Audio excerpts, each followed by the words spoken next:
अरे कौन सा पहाड़ टूट गया आज जो तुम इतनी जोर से रसोई में बर्तन पटक रही हो? कभी आराम से भी काम कर सकती हो या नहीं? और अगर कोई बात है तो मुंह से भी तो बोल सकती हो, ऐसे बर्तन तो मत फोड़ो। तभी सुनीता, जो सुबह से ही परेशान थी और गुस्से में रसोई में बर्तन पटक रही थी, चिल्लाते हुए बोली। महीना खत्म होने में अभी 5 दिन बाकी हैं, फिर भी मकान मालिक पैसे मांगने चला आया। इतने बड़े शहर में 5,000 किराया देना पड़ता है। इधर बच्चों की फीस के भी रिमाइंडर आने लगे हैं स्कूल से। राशन भी खत्म होने को आया है। तुमसे तो कुछ होता नहीं, घर में रहकर सब कुछ मुझे भुगतना पड़ता है। सुमित बोला, तो क्या करूं? अपनी किडनी बेच दूं? कर तो रहा हूं कोशिश, ओवर टाइम भी शुरू कर दिया है। आज नहीं तो कल हालात बदल ही जाएंगे, थोड़ा सब्र तो रखो। देखो जी, इतना हाथ पांव मारने पर भी तुम्हें इतने सालों में क्या मिला है? 10 साल हो गए दिल्ली में रहते रहते। जितनी आमदनी नहीं है उससे दोगुना तो खर्चा हो जाता है।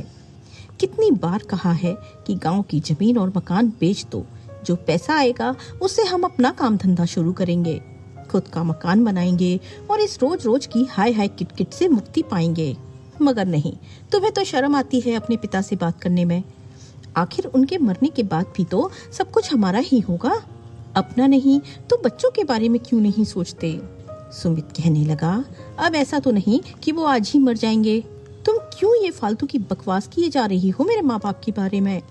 माना तुम सही कहती हो कि हमें मदद मांगनी चाहिए, लेकिन मैंने उनसे कितनी बार कहा है कि हमारे साथ आकर रहो, अच्छा घर ले लेंगे, कोई छोटा मोटा काम कर लेंगे। लेकिन वो कहते हैं कि गांव की हवा पानी ही उन्हें सुहाती है। गांव छोड़कर यहाँ काल कोठरी जैसे मकान में नहीं रहेंगे। बोलो और अब क्या करूं? अरे फिर से एक बार उनके पास जाओ और थोड़ा प्यार से बात करो। अपने इकलौते बेटे के लिए वो जरूर पिघल जाएंगे।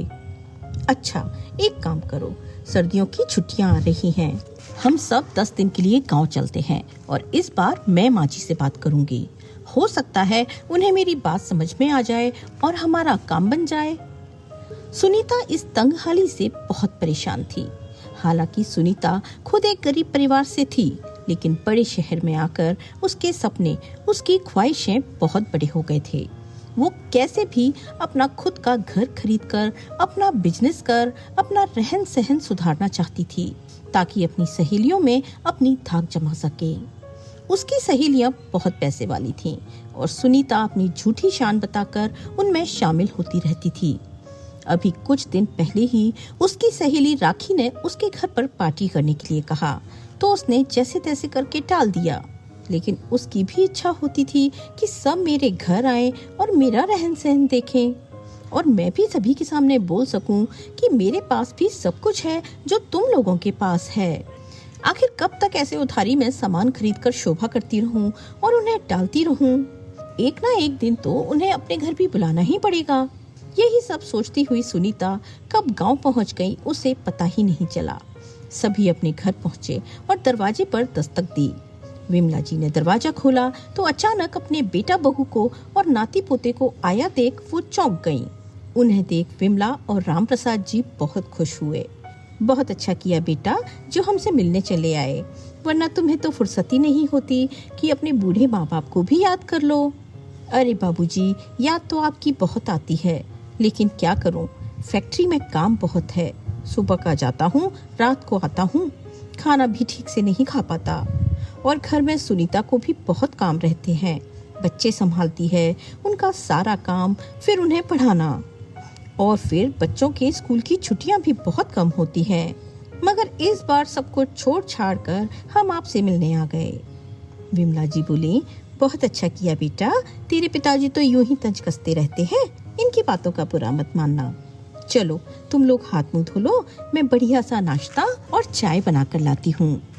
सब ने चाय नाश्ता किया और अपने अपने कमरे में आराम करने चले गए। अगले दिन से ही सुनीता और सुमित दोनों ही माँ बाबूजी की सेवा में लग गए। जब सुमित अपने पिता के संग खेती बाड़ी का मुआयना करने जाता तो बातों बातों में मकान की कीमत निकालता रहता था। वहीं सुनीता घर में अपनी सास के साथ घुल मिलकर उनके गहने, रुपया पैसा के बारे में जानकारी लेती रहती। इतना प्यार और सम्मान पाकर माँ बाप दोनों धन्य हो गए। वो हमेशा सोचते थे कि बच्चों को शहर की हवा लग गई है, अब गांव की धूल मिट्टी खाने क्या ही आएंगे, हम जैसे बुढ़ों को यहीं मर जाना होगा। लेकिन अपनी बेटा बहू का व्यवहार देखकर वे दोनों अति प्रसन्न थे। गांव वाले भी उनसे कह रहे थे कि सुमित जैसा लायक बेटा है आपके पास राम प्रसाद जी, अब तुम्हारे भी हाथ पांव ढंग से नहीं चलते, जाकर वहीं अपनी सेवा करवाओ। हमें पूरा विश्वास है सुमित तुम्हें बहुत खुश रखेगा। लोगों के मुंह से ये बात सुनकर राम प्रसाद जी फूले नहीं समाते थे। अपनी बहू से इतनी सेवा पाकर विमला जी के होठों पर भी सिर्फ सुनीता बहू की बातें ही रहती। वो बड़े भाव से कभी उनके पैरों की मालिश करती, कभी सिर में तेल लगाती और चोटी करती, उनके लिए अच्छा अच्छा खाना पकाकर खिलाती। बच्चे भी दिन रात दादा दादी करते रहते और आगे पीछे घूमते फिरते। इसे देख दोनों दंपति के अंदर अपने बेटा बहू और पोता पोती के साथ रहने की इच्छा जागृत हो गई। एक दिन शाम को सभी मिलकर खाना खा रहे थे, तब राम प्रसाद जी बोले, बेटा शहर में कितने कमरों का मकान है? अरे बाबूजी 2 कमरे हैं, उसी में रसोई बना रखी है। बेचारे बच्चे पढ़ने के लिए भी कभी छत पर तो कभी बरामदे में बैठे रहते हैं। रात को भी एक कमरे में ही सभी सो जाते हैं। ऊपर से कभी साफ सफाई के लिए, कभी पानी के लिए मकान मालिक की कितनी बातें सुननी पड़ती हैं। किराया भी इतना है कि महीने की आधी तनख्वाह उसी में चली जाती है। कभी कभी लगता है कि क्या खाएं और क्या पहने। ये सुनकर राम प्रसाद जी बोले, ये तो बड़ी परेशानी है बेटा, क्यों ना एक काम करें, अपना गांव का ये मकान बेच देते हैं और तुम वहाँ बड़ा घर ले लो, सब मिलजुल कर रहेंगे। देखो तो सही, 8 दिन में मुझे इतना सुख मिला है। जब मैं हमेशा के लिए तुम्हारे पास रहूंगा तो मेरा तो बुढ़ापा सुधर जाएगा। जो बात करने में सुमित हिचकिचा रहा था, वो बात खुद सामने से पिताजी ने कह दी, जिसे सुनकर सुनीता और सुमित दोनों पति पत्नी का ही खुशी का ठिकाना न रहा। अपने पति की बात सुन विमला जी बोली, ये तो बहुत अच्छा सोचे हैं जी, मेरे मन में भी यही इच्छा थी। इतनी प्यारी बहू मिली है हमें। मैं हमेशा यही सोचती, काश इससे अपनी सेवा कराने का मौका भी मिलता, मगर आप ये गांव छोड़कर जाना ही नहीं चाहते थे, इसीलिए मैं डर के मारे बोलती नहीं थी। अगर आपके मन में ऐसा विचार आया है तो जल्दी कीजिए, इतना अच्छा मौका मैं हाथ से नहीं जाने दूंगी। हाँ पापा, इससे अच्छा और क्या होगा, हम अपने खुद के मकान में मिलजुल कर रहेंगे। मैं फिर एक कार ले लूंगा और उसमें आपको बिठाकर मॉल, होटल, बाजार और मंदिर घुमाने ले जाया करूंगा। आप भी तो देखो जलवे बड़े शहर के। सभी ठहाका लगाकर हंस पड़े। फिर सुमित बोला, मगर बाबूजी मकान क्यों, खेत की जमीन भी बेच देते हैं और यहाँ से चलते हैं, दोबारा आने का झंझट ही नहीं रहेगा। क्या कहते हो बेटा, जमीन पुरखों की निशानी है, उसे बेचने का मन नहीं करता। फिर भी देखता हूँ क्या कर सकता हूँ। अगले दिन उन्होंने सारी बात अपने खास दोस्त मनोहर को बताई, जो कि गांव का बड़ा किसान था। सारी बात सुनने के बाद मनोहर बोला, राम प्रसाद, बेटा बहू के साथ जीवन बिताना अच्छी बात है, उसके लिए अपना मकान, खेत सब बेचकर चले जाना भी ठीक है, क्योंकि जहाँ बच्चे वहीं माँ बाप को भी होना चाहिए। आखिर बुढ़ापे का सहारा तो वही है। मगर मेरा एक सवाल था दोस्त, अगर तुम्हें बुरा न लगे तो पूछूं। आजकल अखबारों में, मोबाइलों में ऐसी ऐसी खबरें आती हैं जिनको सुनकर कलेजा मुंह को आ जाता है। माँ बाप को सड़क किनारे भीख मांगने छोड़ देते हैं या फिर ट्रेन में बिठाकर भूल जाते हैं, हरिद्वार या वृद्ध आश्रम में छोड़ देते हैं। मैं नहीं चाहता ऐसी कोई भी दुर्घटना तुम्हारे साथ हो, इसलिए जो भी फैसला लेना सोच समझ कर लेना। अरे दोस्त, वो कोई मूर्ख और बदनसीब बेटा होता होगा जो अपने जन्म देने वाले माँ बाप को दर दर की ठोकरें खाने के लिए छोड़ देता होगा। ऐसा बेटा होने से तो माँ बांझ होना ही ठीक समझेगी। देखो भाई, बहू बेटा पर विश्वास रखो, पर अंधविश्वास नहीं करना। थोड़ा मुझ पर भी भरोसा रखो। चलो अभी मैं चलता हूँ, मुझे कुछ काम है, मेरी बात ध्यान रखना। अगले दिन सब कुछ बेचकर सुमित सभी को लेकर शहर आ गया। सब बहुत बढ़िया चल रहा था। राम प्रसाद जी ने बेटे को 3 कमरों का नया घर दिलवाया। कुछ पैसा बच्चों की पढ़ाई के नाम एफडी में जमा करा दिया। सुनीता अपने सास ससुर की खूब सेवा करती। कभी बाहर जाना होता तो बच्चों को उनके भरोसे छोड़कर निश्चिंत होकर चली जाती। मगर धीरे धीरे घर का सारा कामकाज विमला जी के कंधों पर आ गया। इतने बड़े घर की साफ सफाई, बच्चों का टिफिन, उनकी देखभाल करना उनके लिए थोड़ा मुश्किल होने लगा। उस पर आए दिन बहू अपनी किटी पार्टी, जन्मदिन पार्टी या हाउस पार्टियां करती रहती, जिसकी वजह से रसोई का सारा काम विमला जी को संभालना पड़ता था। कल बेटे बहू की शादी की सालगिरह थी। विमला जी ने रसोई का काम तो संभाल लिया, मगर रात होते होते उनके हाथ पांव अकड़ गए। जैसे तैसे रात में खाना खाया और सोचा रसोई की साफ सफाई और बर्तन सुबह कर लूंगी। मगर सुबह तक उन्हें बहुत तेज बुखार आ गया। जैसे तैसे अपने बेटे के आगे गिड़गिड़ाकर उसके हाथों से दवा मंगवाई। सुनीता को जैसे ही पता लगा सास बीमार है तो उनकी देखभाल करने की बजाय अपनी सहेलियों के संग घूमने फिरने निकल गई।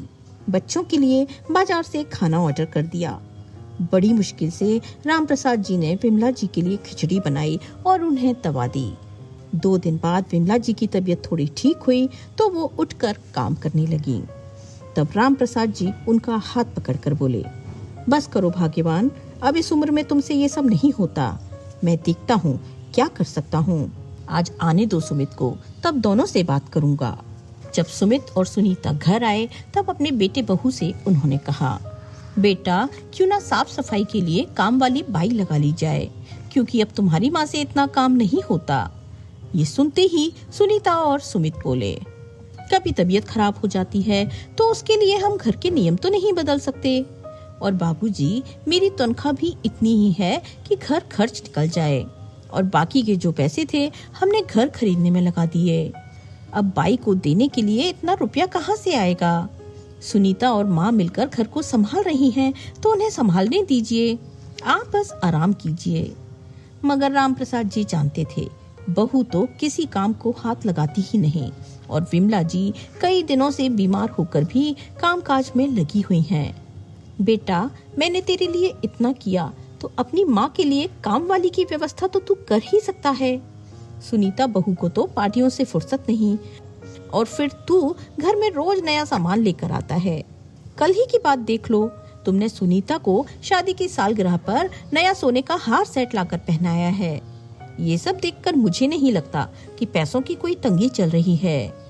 तभी बहू सुनीता तमतमाते हुए बोली, हद करते हैं बाबूजी, अब आप अपने घर में अपने बच्चों को नजर लगा रहे हैं, जबकि आपको तो खुश होना चाहिए कि आपके बेटे ने बहू के लिए जेवर जोड़ा है। आखिर काम तो वो परिवार के ही आएगा ना, कौन सा मैं खा जाऊंगी उसे। और फिर आप दोनों दिन भर करते क्या हैं? मुफ्त का खाना खाते हैं। थोड़ा हाथ पांव चला लोगे या अपने पोता पोती को संभाल लेंगे तो घिस तो नहीं जाएंगे। बात बहुत बढ़ गई। राम प्रसाद जी को सहन नहीं हुआ और वो गुस्से में बोले, तुम्हारी हिम्मत कैसे हुई मुझसे इस तरह बात करने की? भूलो मत, मेरी वजह से आज तुम इतने बड़े घर की मालकिन बनी हो। कोई एहसान नहीं किया बाबूजी आपने, हर माँ बाप अपने बच्चों के लिए करते हैं। आखिर घर आपने अपने बेटे के लिए खरीदा है, वो भी इतने सालों तक तड़पा तड़पा कर। अब जाकर हम तसल्ली से जी रहे हैं तो आपको बच नहीं रहा। और माँ जी गांव में अकेले ही तो सारा काम करती थी ना, अब शहर आते ही उन्हें नौकर चाहिए। तभी सुमित जोर से चिल्लाया, आप लोग झगड़ा मत कीजिए, अड़ोस पड़ोस के लोग सुन रहे होंगे। बाबूजी, मैं कुछ करता हूँ, आप अपने कमरे में जाकर आराम कीजिए। बेटे की बात सुन राम प्रसाद जी और विमला जी दोनों अपने कमरे में चले गए। तब सुमित सुनीता का हाथ खींचते हुए उसे कमरे में ले गया और जोर से बोला, शर्म नहीं आती तुम्हें? किस तरीके से बात करती हो माँ बाबूजी से? उनका सब कुछ लूट कर अब हम उन्हें धोखा कैसे दे सकते हैं? सही तो कह रहे हैं वो, उन्हीं की वजह से तो इतना बड़ा घर मिला है हमें, वरना चप्पल घिस घिस कर पैरों में घाव बन गए थे। मगर किराए के मकान से छुटकारा नहीं मिला था। देखो जी, तुम पहले भी किसी काम के नहीं थे और आज भी नहीं हो। आज मेरी वजह से इतना बड़ा घर और रुपया पैसा मिला है। मैं तो जैसी थी वैसी ही हूँ और ऐसी ही रहूंगी। तो मुझे कोई भी पार्टियों में आने जाने से नहीं रोक सकता। अगर कुछ करना है तो अपने माँ बाबूजी को वापस गांव का रास्ता दिखाओ। तमतमाते हुए सुनीता बोली, गांव किस मुंह से भेजूं उन्हें? सब कुछ तो बेचकर वो लोग यहाँ आ गए हैं। अब क्या उन्हें झोपड़ी बनाकर दे दूं? सुनीता बोली, कोई बात नहीं, अगर उन्हें शहर में रखने का मन है तो वृद्धाश्रम में छोड़ आओ। कभी कभार जाकर मिल आया करना। ज्यादा हो तो फल मिठाई भी दे आना, नहीं तो मैं बता देती हूँ, मैं अपने मायके चली जाऊंगी। सुमित बेचारा धम से बिस्तर पर बैठ गया। सोचने लगा, माँ बाबूजी का साथ दिया तो पत्नी और बच्चे छूट जाएंगे, और अगर पत्नी और बच्चों के साथ रहा तो माँ बाबूजी को छोड़ना ही पड़ेगा। मगर घर की सुख शांति के लिए फैसला तो लेना ही होगा। अब ऐसे गहन चिंतन करने की जरूरत नहीं है। कल हमारी फ्लाइट है, पहले जरा घूम फिर आते हैं, फिर आकर इस मुसीबत से कैसे छुटकारा पाना है सोच लेना। लेकिन सुनीता, तुम ही सोचो, वे लोग वृद्धाश्रम में कैसे रह पाएंगे? तुम थोड़ा एडजस्ट कर लो, अच्छा रहेगा। सोचो, उनके यहाँ रहने से कितने फायदे हैं। तुम बच्चों को छोड़कर कितनी निश्चिंतता से घूमने फिरने, पार्टी करने जा सकती हो।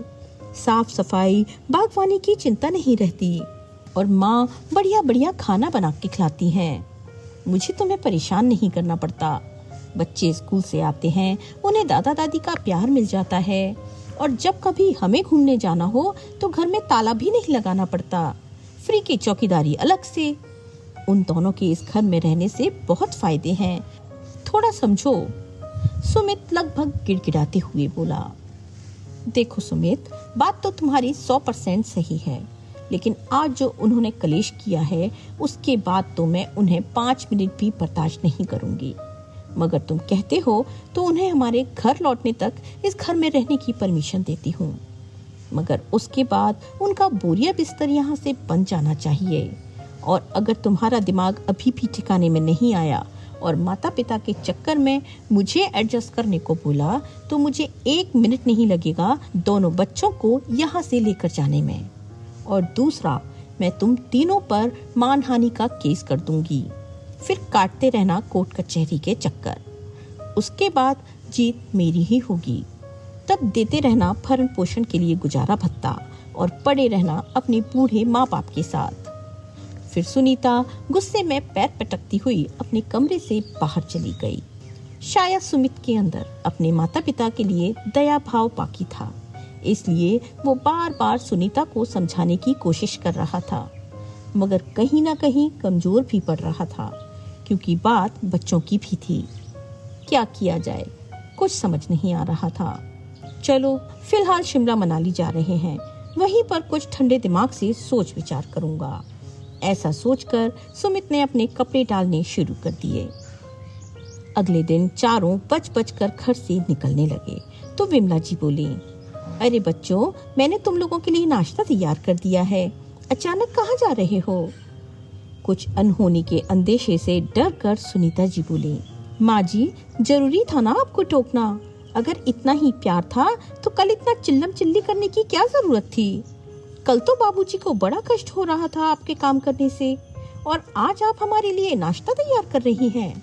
इतना एहसान मत कीजिए हम पर, और वैसे भी आपके हाथ से बना खाना खाने के लिए हम जिंदगी भर भूखे नहीं बैठे रहेंगे। गुस्से से तमतमाते हुए सुनीता बोली। सुनीता, थोड़ा चुप हो जाओ। माँ, वो हम शिमला जा रहे हैं, बच्चों की छुट्टियां भी थी तो सोचा थोड़ा घूम आते हैं। आप लोग अपना ध्यान रखिएगा, हम चलते हैं, सुमित ने कहा।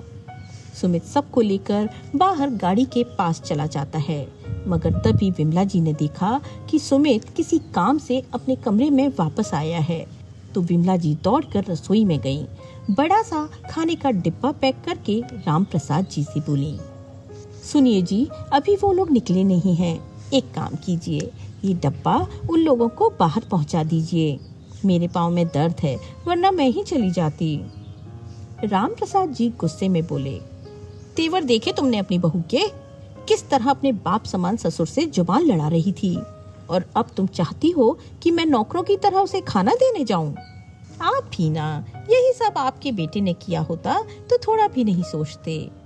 वो बेचारी भी तो एडजस्ट कर रही है, पहले अकेली रहती थी और ऊपर से तुम्हारे नाटक भी तो कम नहीं है। देखो जी, सब कुछ एक तरफ है, पर मेरे पोता पोती को मैं भूखा नहीं देख सकती। गुस्से में उसने सुबह बच्चों को दूध भी नहीं पीने दिया। बेचारे हम बड़ों के किए की सजा नन्हे मुन्ने मेरे बच्चे भुगत रहे हैं। ये भूखे रहे मैं सहन नहीं कर पाऊंगी। चलिए जाइए, खाने का डिब्बा देकर आइए। राम प्रसाद जी गुस्से में बोले, तुम जैसी जिद्दी औरत के कारण ही मेरा जीवन खराब हो गया। तुम ही जिद करती थी शहर चलो शहर चलो, बेटा बहू के पास रहेंगे। देख लिया परिणाम, कैसी बहू है और कैसा बेटा है। बहू के आगे क्यों नहीं बोलता तुम्हारा जोरू का ये गुलाम। ओफो, आप अपनी रामायण थोड़ी देर के लिए बंद कर लीजिए। अच्छा ठीक है, बहू के पास नहीं जाना तो बेटा कमरे में है, उसे दे आइए। लगता है पैसे भूल गया है, बड़ी जल्दी में था। जाइए कमरे में ही टिफिन थमा दीजिए, कहना माँ ने दिया है, रख लेगा। उसे भी पता है बच्चे भूखे हैं। जाओ अब देर मत करो, खड़े खड़े मेरा मुंह क्या देख रहे हो। धक्का देते हुए वो राम प्रसाद जी को सुमित के कमरे में भेज देती हैं। न चाहते हुए भी वे बेटे के कमरे की तरफ पहुंचे। तभी उन्हें सुमित की आवाज आई, यार तू मेरी समस्या समझ, मामला बहुत गंभीर है। पत्नी मेरे माता पिता के साथ रहना नहीं चाहती, घर में कलेश होते रहते हैं, समझ नहीं आता क्या करूं। कल तो उसने ये तक कह दिया कि अगर शिमला से आने के बाद उन्हें यहाँ देखा तो घर छोड़कर चली जाएगी। अब तू ही बता मैं क्या करूं। तभी उसका दोस्त बोला, अरे यार ये तो आजकल के आए दिन के नाटक हैं। जवान लोग बूढ़े लोगों के साथ रहना नहीं चाहते। इतनी गंभीर समस्या भी नहीं है जितनी तूने बना रखी है। उन लोगों ने अपनी जिंदगी जी ली है, अब तुम लोगों को जीनी है। कब तक घर में लड़ाई झगड़ा करते रहोगे? बच्चों पर क्या असर पड़ेगा? मेरी मान तो ये बहुत ही अच्छा सुझाव है। सुमित ने कहा, सच में यार, क्या ऐसा हो सकता है? किसी को कुछ बुरा तो नहीं लगेगा? वहाँ इतनी सुविधा मिलेगी? फिर दोस्त अविनाश बोला, बुरा क्यों लगेगा, बल्कि वो लोग तो वहाँ बहुत सुख से रहेंगे। अब तू जा, छुट्टियां मना, इतनी चिंता मत कर, मैं हूं ना, सब देख लूंगा। हाँ यार, तूने तो मेरी सारी चिंता ही खत्म कर दी। ठीक है, शिमला से आते ही तू सब संभाल लेना। हाँ सब संभाल लूंगा। चल अब रखता हूँ, बाय। उसने फोन रख दिया। इधर तसल्ली करता हुआ सुमित जैसे ही कमरे से बाहर निकला, अरे बाबूजी, आप यहाँ क्या कर रहे हैं? सुमित ने पूछा। वही तो समझ में नहीं आ रहा बेटा कि मैं यहाँ क्या कर रहा हूँ। मतलब मैं कुछ समझा नहीं पापा। बेटा अगर तुम समझते तो आज घर के हालात कुछ और होते, मगर ये तुम्हारी माँ है ना, महामूर्ख औरत है, बेटे के मोह में अंधी हो चुकी है। देखो तो बहू ने कितना कुछ कहा, क्या क्या नहीं किया हम लोगों के साथ, फिर भी उसे भूखा नहीं देख सकती। हुई ना बच्चों के मुंह में अंधी। मुस्कुराते हुए टिफिन सुमित के हाथों में थमा दिया। खा लेना बेटा रास्ते में, माँ का प्यार है, शायद तुम्हारी भूख मिट जाए। वैसे तो आजकल सब इतने भूखे हो गए हैं कि उन्हें खाना, रुपया, पैसा, मकान, जमीन, जायदाद, खेत खलिहान सब कुछ मिल जाए, फिर भी उनकी भूख खत्म ही नहीं होती। बाबूजी, ये क्या पहेलियां बुझा रहे हैं? मुझे देर हो रही है, मैं निकलता हूँ। बोलकर सुमित वहां से चला गया। उसे जाता हुआ देख रामप्रसाद जी की आंखों में आंसू आ गए और वे मन में सोचने लगे, क्या इंसान ये दिन देखने के लिए बच्चे पैदा करता है? क्या हुआ जी, बच्चों की याद आ रही है? जब से वो गए हैं मेरा मन भी बड़ा बेचैन है, अच्छे से लाड़ प्यार भी नहीं कर पाई। पता नहीं खाना खाया होगा या नहीं। हमें उन्हें कम से कम खुशी खुशी विदा तो करना चाहिए था। यूं लड़ झगड़ कर जाना कोई अच्छी बात नहीं है। इतनी दूर जा रहे हैं, उनके साथ अपना आशीर्वाद भी भेजना चाहिए था। फिर अपने मन को समझाते हुए बोलती है, कोई बात नहीं, थोड़ी देर के बाद फोन पर बहू बेटे से बात कर लूंगी। चुप हो जाओ भाग्यवान, गुस्से से लाल आंखें करते हुए रामप्रसाद जी बोले, बहुत हुआ तुम्हारा लाड़ प्यार। तुम जिन लोगों पर अपना इतना दुलार लुटा रही हो, वो तुम्हारे साथ क्या करने वाले हैं इसका तुम्हें पता भी नहीं है। और अगर मैंने बता दिया तो तुम्हारे पैरों तले जमीन खिसक जाएगी। ये प्यार किस चिड़िया का नाम है ये भी भूल जाओगी कि तुम्हारा भी परिवार है। भांग खा ली है क्या सुबह सुबह? कैसी बहकी बहकी बातें कर रहे हैं? क्या हुआ है बताइए मुझे। विमला जी घबराते हुए पति से पूछती हैं। तुम सुनना चाहती हो तो सुनो। एक सांस में जो कुछ भी उनके मन में था सब कुछ बोल दिया। सुनते ही विमला जी थम से कुर्सी पर बैठ गईं। क्या इतना बड़ा धोखा, वो भी इन बेटे बहू से? हे प्रभु, ये सब देखने से पहले मुझे दुनिया से क्यों नहीं उठा लिया? तुम चिंता क्यों करती हो विमला? मैं भी ऐसा सबक सिखाऊंगा कि जिंदगी भर अपने बाप को याद रखेंगे और ये उदाहरण हर बेटे के लिए होगा। जी आप क्या कर लेंगे? क्या करने वाले हैं मुझे भी तो बताइए। तुम अंदर जाओ, बोलकर वो बाहर चले गए। 7 दिन की छुट्टी खत्म होने पर सुनीता और सुमित बच्चों सहित घर लौट रहे थे। सच में सुमित, इस बार तो मजा ही आ गया। पहली बार हम इतनी दूर घर द्वार की चिंता किए बगैर घूम रहे थे। हसीन वादियों में दिल भी खुश हो गया। बच्चों ने भी कितना एंजॉय किया। ये देखो कितनी सुंदर तस्वीरें आई हैं। अब तो घर में आराम करने का इरादा है। सुनीता और सुमित दोनों ही बातों में मस्त और व्यस्त थे। घर कब आ गया पता ही नहीं चला। गाड़ी रुकते ही सुमित बोला, तुम चलो मैं सामान उतारता हूँ। तुम बच्चों को लेकर आराम करने के लिए कमरे में पहुँचो। अरे सुमित, घर में ये लड़कियाँ क्या कर रही हैं? आश्चर्य से सुनीता ने अपने पति से कहा। सुमित ने देखा तो 2 लड़कियां बालकनी में 2 बगीचे में बैठी हुई थीं। तभी वहां से जाती एक लड़की को रोककर सुमित ने पूछा, आप लोग कौन हैं और हमारे घर में क्या कर रही हैं? यहाँ तो हमारे माँ बाप रहते हैं। आप यहाँ किसकी इजाजत से घूम रही हैं? भैया, ये घर तो राम प्रसाद जी का है। उन्होंने हमें किराए पर दिया है। हम लोग पास के ही कॉलेज में पढ़ते हैं। हमारा घर दूसरे शहर में है। ये घर कॉलेज के पास है, इसीलिए यहाँ कमरा किराए पर लिया है। वैसे आप लोग कौन हैं? पहले तो आपको कभी नहीं देखा। कमरा किराए पर दिया है? ये बात सुनकर सुमित और सुनीता दोनों की हवाइयाँ उड़ गईं। ये माँ पापा ने क्या कर डाला? घर किराए पर दे दिया, वो भी हमसे बिना पूछे। उनकी इतनी हिम्मत। बहू बेटा दोनों गुस्से से तमतमाते हुए घर के अंदर गए। देखा तो अम्मा बाबूजी टेबल पर बैठे चाय नाश्ता कर रहे थे। सुमित ने पूछा, माँ, बाबूजी ने हमारे जाते ही घर को हॉस्टल बना दिया। आखिर आपने ये सब किससे पूछकर किया? और माँ, बाबूजी तो इस उम्र में सठिया गए हैं, मगर आपने भी उन्हें नहीं रोका। लड़कियों को कमरा किराए पर दे दिया। फिर सुनीता भी गुस्से में चिल्लाई, मेरा कमरा इन लड़कियों को दे दिया, मेरा सारा सामान कहाँ है? बाबूजी, घर में छोटी मोटी लड़ाई होती रहती है, मगर कोई ऐसे अपने बेटे को अपमानित करता है? अब आप ही बताइए, हम लोग कहाँ जाएंगे? और दूसरी बात, ये घर आपके बेटे का है। आपने हमसे बिना पूछे ही ये सब डिसीजन कैसे ले लिया? सुनीता तिलमिलाते हुए बोली। आराम से चाय का कप टेबल पर रखते हुए राम प्रसाद जी बोले, कौन सा घर? किसका घर? तुम लोग किस हक की बात कर रहे हो? और मुझे अगर कुछ भी करना है तो उसके लिए तुम लोगों से पूछने की जरूरत है? मुझे नहीं लगता। और फिर जो तुम दोनों करना चाहते थे वो मैंने कर दिया। बस फर्क इतना है, इस घर से हम दोनों जाने वाले थे, अब तुम दोनों चलते बनो। बाबूजी के मुंह से ऐसी बात सुनते ही दोनों का मुंह खुला का खुला रह गया। फिर भी सुनीता कहाँ पीछे रहने वाली थी? ये घर तो मेरे पति का है, आप किस हक से इसे किराए पर चढ़ा सकते हैं? बहू, शायद तुम भूल गई हो, ये घर तुम्हारी सास के नाम पर लिया गया था।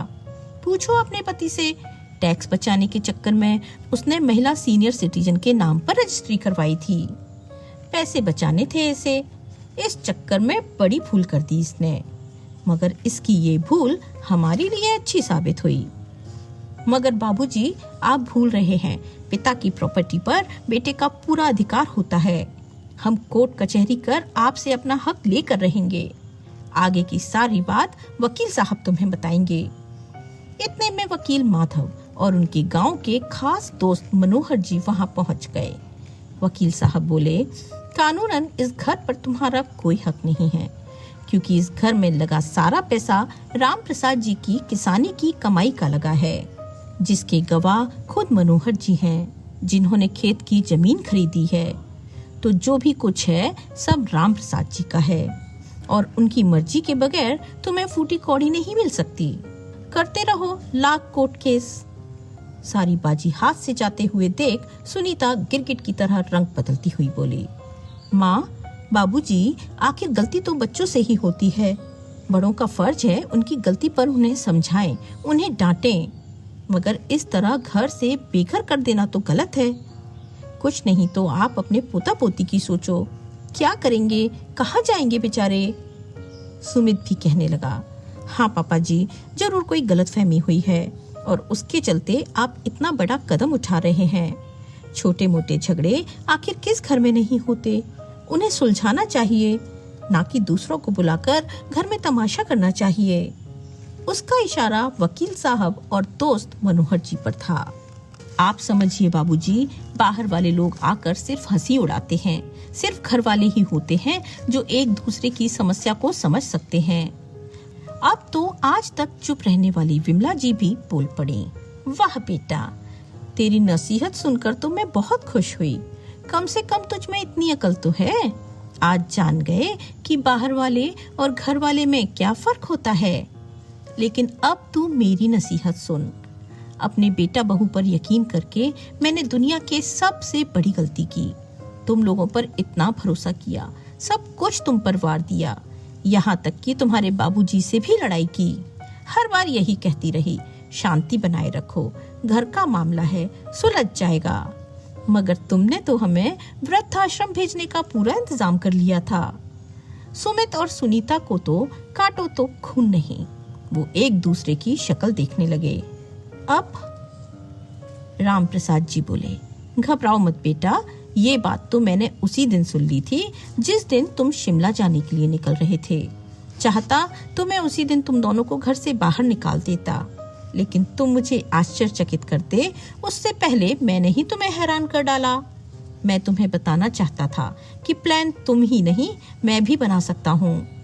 अब तुम ज्यादा देर मत करो, तुम्हारा सामान स्टोर रूम में पड़ा है, फटाफट उठाओ और चलते बनो। मगर बाबूजी, मैं कहाँ जाऊंगा? बेटा, इसकी चिंता तब करनी चाहिए थी जब तुम बूढ़े माँ बाप को घर से निकालने की सोच रहे थे।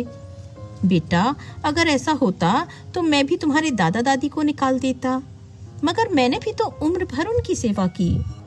ये सब तुमने अपनी आंखों से देखा था, फिर तुम ऐसा कैसे कर सकते हो? चलो मान लेते हैं तुम्हें अलग रहना था, तो साफ साफ बता देते, हम लोग अपना इंतजाम कहीं और कर लेते। मगर इस तरह हमें घर से बेघर करने के तरीके तुम्हें नहीं आजमाने चाहिए थे। अब इसकी सजा तो तुम्हें मिलेगी। माँ, आप ही समझाओ ना पापा को। मेरे पास तो इतना पैसा भी नहीं है कि मैं 1 महीने का किराया दे सकूं। जो था सब खर्च कर दिया। बेटा, ये सब पहले ही सोचना चाहिए था। पिछले 1 साल से तुम जिस तरह से खर्च कर रहे थे वो सारे पैसे बाबूजी की मेहनत के थे। बहू, केस तो मैं करूंगी तुम पर। वकील साहब, फटाफट केस बनाइए। बेटा बहू द्वारा घर से निकाल देने की साजिश। हमारे पैसों से प्लॉट और गहने खरीदे गए, छुट्टियां मनाई गईं। सारा पैसा वसूल करना है मुझे। कीजिए इन बहू बेटे पर मानहानि का दावा, माँ विमला जी ने कठोर शब्दों में कहा। अब तो सुनीता के मुंह में कोई शब्द न बचे। हर बात पर कोर्ट कचहरी की धमकी देती थी। आज बहू को सास के मुंह से वही सब सुन उसे एहसास हुआ कि उसने कितनी बड़ी गलती कर दी थी। पैसे और गहनों के लालच में वो इतनी अंधी हो गई थी कि बूढ़े सास ससुर को मोहरा बनाकर इस्तेमाल कर रही थी। पैसों के लिए गांव से लाई और शहर लाकर नौकरों से भी बुरा बर्ताव किया। इतने से भी जब मन नहीं भरा तो दोनों को वृद्धाश्रम भेजने की योजना बना डाली। हम जिम्मेदारियों से मुक्त जीवन जीने की कोशिश में लगे रहे, मगर मैं भूल गई थी कि जिम्मेदारियां कभी खत्म नहीं होती।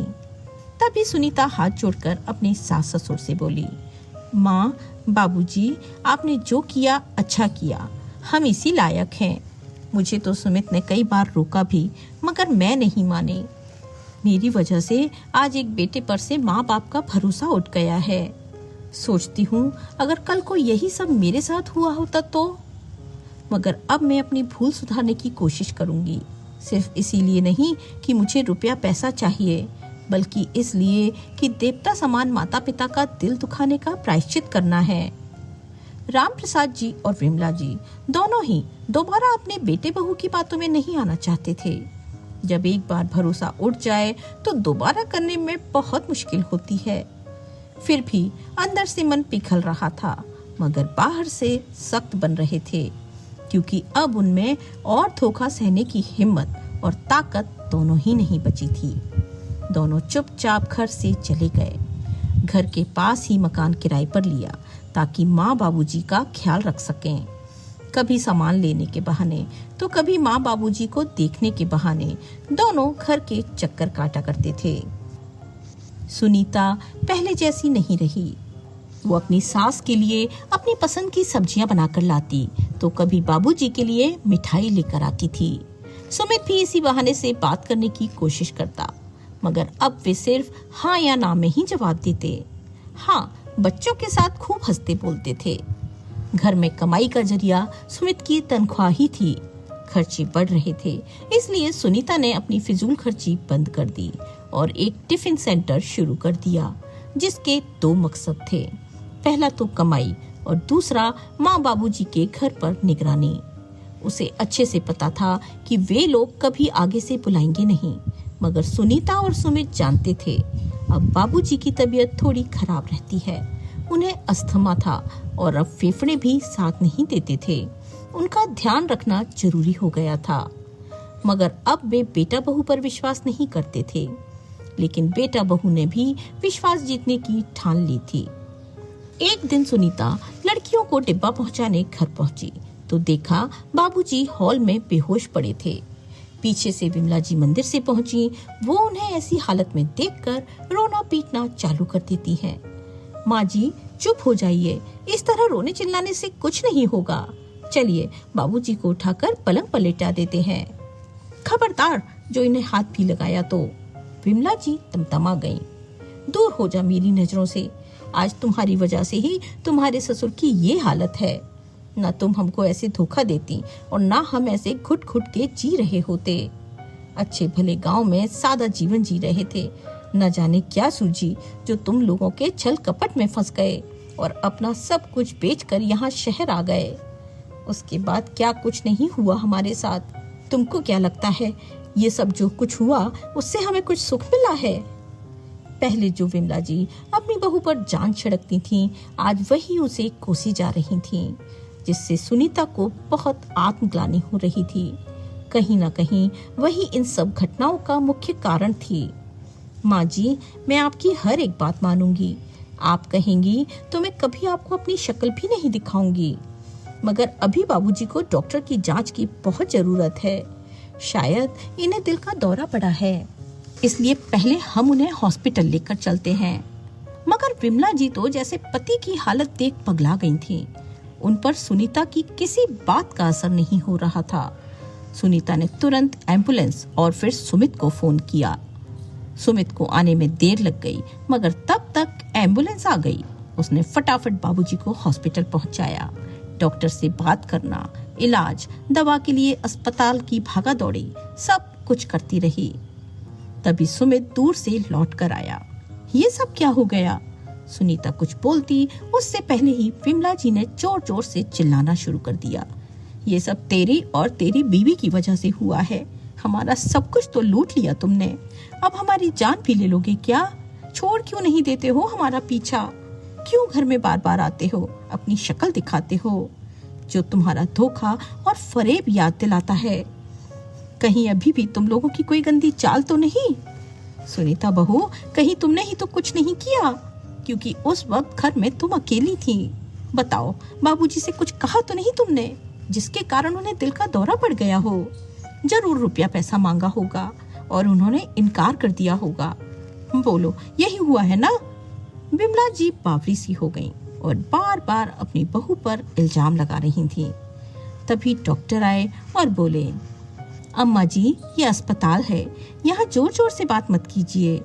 अगर आपको लड़ाई झगड़ा करना ही है तो बाहर चले जाइए। तब विमला जी बोले, नहीं नहीं, मैं कहीं नहीं जाऊंगी। अगर निकालना है तो इन दोनों को निकालो। चलो यहाँ से निकल जाओ, मैं इनकी शक्ल नहीं देखना चाहती। माँ जी, आप क्या कर रही हैं? अगर आपकी बहू ने सही समय पर अपने ससुर को अस्पताल में नहीं पहुँचाया होता तो राम प्रसाद जी को बचाना मुश्किल था। घर में जो भी विवाद हो, कम से कम अभी तो शांति बनाए रखिए। गुस्से में डॉक्टर बोलकर चला गया।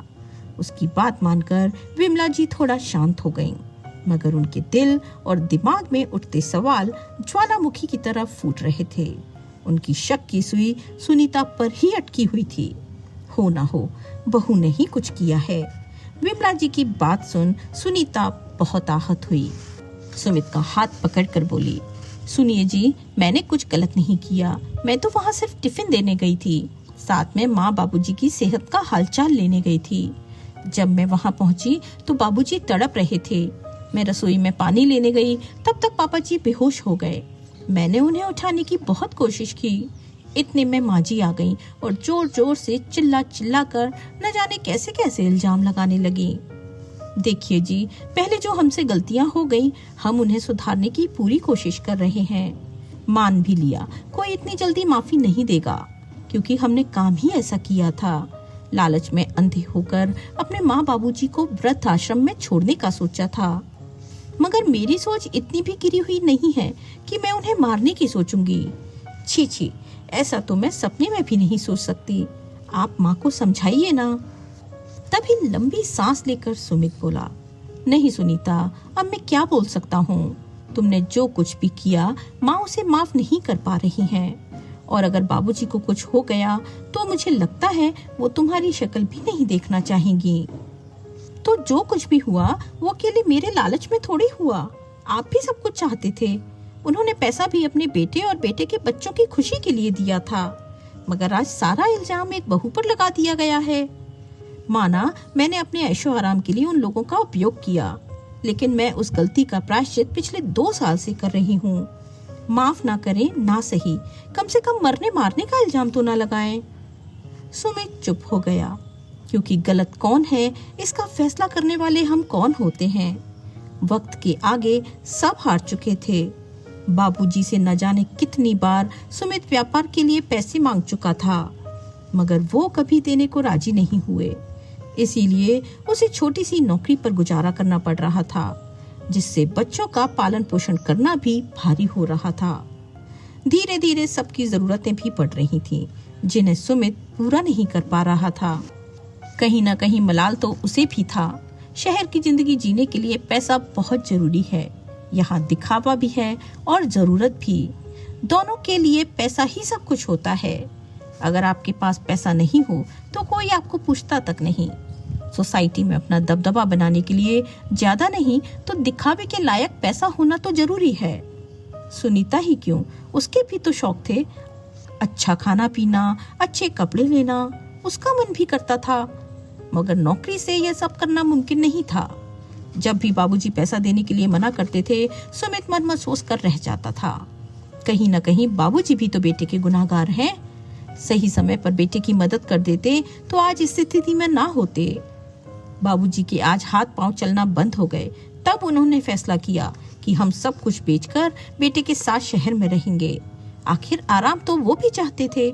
जब उनकी मर्जी थी तब उन्होंने पैसा दिया। अब जब इतने सालों बाद खुद का घर और ख्वाहिश पूरी करने लायक पैसा मिला तो एंजॉय करने लगे। माता पिता की टोका टोकी बुरी लगने लगी। दिन रात एक ही ताना देते, हमारा पैसा उड़ा दिया, और इसी उलझन के चलते दूसरों की सलाह लेने लगे। तब लगा माँ बाबूजी को वृद्धाश्रम भेज देते हैं। गलत था, मगर कोई चारा भी नहीं था। माँ बाप ने भी ठीक किया, बहू बेटों को सबक सिखाया। मगर अब कब तक एक ही बात का इल्जाम ढोना पड़ेगा, ये भी समझ नहीं आ रहा था। गलती अकेली सुनीता की नहीं, सुमित की भी थी। कह सकते हैं बाबूजी की भी थी। लेकिन इन सबको मानेगा कौन? क्या स्वार्थी सिर्फ बेटा बहू थे, बाबूजी नहीं? ये सब बातें सुमित के दिमाग में चल रही थीं। कि तभी नर्स सुमित के हाथ में एक फॉर्म पकड़ा कर चली गई। बोली, इसे भर कर दे दीजिए, राम प्रसाद जी के दिल का ऑपरेशन होना है, 2 लाख अभी जमा कराना होगा, बाकी बचा पैसा ऑपरेशन के बाद दे दीजिएगा। पैसों के बारे में सुनते ही विमला जी कपकपाने लगी। मुझे तो कुछ पता नहीं है पैसा कहाँ और किधर है, अब इतना सारा पैसा कहाँ से लाऊंगी, बोलकर रोना शुरू कर देती हैं। तब सुनीता बोली, माँ जी शांत हो जाइए, मैं देखती हूँ क्या कर सकती हूँ। तू चुप कर, सब तेरी वजह से हुआ है, तू अभी भी अस्पताल में क्या कर रही है, चल निकल यहाँ से, तेरी जरूरत नहीं है हमें, बोलकर जोर जोर से विमला जी रोने लगी। सुमित और सुनीता समय की नजाकत को समझ पैसों की व्यवस्था करने निकल पड़े। थोड़ी देर बाद दोनों ने हॉस्पिटल में पैसे जमा करवा दिए। राम प्रसाद जी का ऑपरेशन अच्छे से हो गया। 2 दिन बाद जब उन्हें होश आया तो देखा उनके पास विमला जी बैठी हुई थी। राम प्रसाद जी को जगा हुआ देख पहले तो वो बहुत प्रसन्न हुई और फिर बोली, आप ठीक हैं? डॉक्टर साहब यही हैं, कुछ चाहिए हो तो बताइएगा। बहू सुनीता को बुलाओ, खड़ी आवाज में राम प्रसाद जी बोले। क्यों उसका नाम ले रहे हैं जी, पहले आप ठीक हो जाइए, घर चलिए, फिर जो सजा देनी है हम उन्हें देते रहेंगे। इस बार हम साफ कह देंगे कि मोहल्ले से ही दूर चली जाए, ताकि दोबारा हमारे घर में झांकने तक कभी ना आए। गुस्से में तमतमाते हुए विमला जी ने पिछली सारी बातें बोल दी। बेटे बहू को बुलाओ, तभी बताऊंगा क्या कहना चाहता हूँ। पति की इच्छा मान विमला जी ने बाहर आकर बहू बेटों को अंदर बुलाया। दोनों के अंदर आते ही राम प्रसाद जी बोले, बिमला बहू की वजह से कुछ भी नहीं हुआ है, मैं वहाँ अकेला चक्कर खाकर गिर पड़ा था, तभी बहू ने मुझे उठाने की कोशिश की, पानी पिलाया, कहती रही बाबूजी आपको कुछ नहीं होगा। इतने में तुम आ गई और तुमने आते ही जोर जोर से चिल्लाना शुरू कर दिया। मैं इशारों में तुम्हें चुप रहने को कह रहा था, मगर तुम नहीं समझी और मैं बेहोश हो गया। मैंने अभी डॉक्टर से भी पूछा तो पता चला कि तुमने बहू को क्या कुछ नहीं कहा, फिर भी उसने मेरी जान बचाने के लिए अपनी मेहनत का पैसा और गहना सब कुछ बेचकर मेरे इलाज पर खर्च कर दिए। ये इस बात का सबूत है कि बहू सच में अपनी गलती का पश्चाताप कर रही है, ना कि हमारे घर आकर हमसे रुपया पैसा लूटना चाहती है। अभी तक जो कुछ हुआ उसे भूलने में ही भलाई है। मैं चाहता हूँ बेटा बहू और बच्चे हमारे साथ आकर रहें, और अगर कोई परेशानी है तो मिलजुल कर हल करें। सुनीता बहू, तूने मेरी जान बचाकर ये साबित कर दिया कि तुम सच में अपनी की गई गलती का पश्चाताप कर रही हो, तो बेटा मैंने तुम्हें माफ किया। और सुमित, मैं जानता हूँ तू शुरू से अपना डिपार्टमेंटल स्टोर खोलना चाहता था, मगर हर बार मैंने तुझे पैसे देने से मना कर दिया, जिसकी वजह से हमेशा तुझे पैसों की तंगी बनी रही। लेकिन अब मैं तुझे तेरा सपना सच करने के लिए पैसा तो दूंगा ही, साथ में तेरी दुकानदारी में तेरा हाथ भी बटाऊंगा, ताकि ये बहू द्वारा दी गई जिंदगी मैं अच्छे से जी सकूं। राम प्रसाद जी की बात सुनकर विमला जी बोली, सुनीता बहू मुझे माफ कर दे, मैं भी न जाने क्या क्या इल्जाम तुझ पर लगाती रही, मगर तू चुपचाप सब सह गई, क्यों कुछ नहीं बोला। सच में बहू, मैं अपने किए हुए पर बहुत शर्मिंदा हूँ। माँ, आप मुझसे माफी मत मांगो, गलती तो मैंने की थी, जिसकी सजा मैं भुगत रही थी। मेरे काम ही ऐसे थे, तो मेरे साथ ये सब होना ही था। जब हम कोई बहुत बड़ी गलती करते हैं तो उसका दाग आसानी से छुटा नहीं पाते हैं। और फिर आप तो मेरी माँ समान हैं, आपके कहे का क्या बुरा मानना। नहीं, मैं भी अब अपनी गलती का भुगतान करूंगी। तेरे टिफिन सेंटर में मुझे भी नौकरी दे देना। आम का अचार, चटनी बनाना, सब्जियों की काट छाट करना मैं खूब अच्छे से जानती हूँ। माँ जी, आप भी ना, और कितना पाप चढ़ाएंगी अपनी बहू पर। अगर बाबूजी ने मुझे मौका दिया है तो मैं आपकी सेवा पानी करूंगी, आप बस बैठे बैठे हुक्म दीजिएगा। सुनीता मुस्कुराकर बोली। अंत भला तो सब भला। अब परिवार खुशी खुशी एक साथ जीवन व्यतीत कर रहा था। दोस्तों, आपको ये कहानी कैसी लगी कमेंट करके जरूर बताएं। कहानी अच्छी लगी हो तो प्लीज वीडियो को लाइक एंड शेयर करें। चैनल पर अगर पहली बार आए हैं तो इसे सब्सक्राइब करना ना भूलें। मिलते हैं अगली वीडियो में, तब तक के लिए अपना ख्याल रखिए।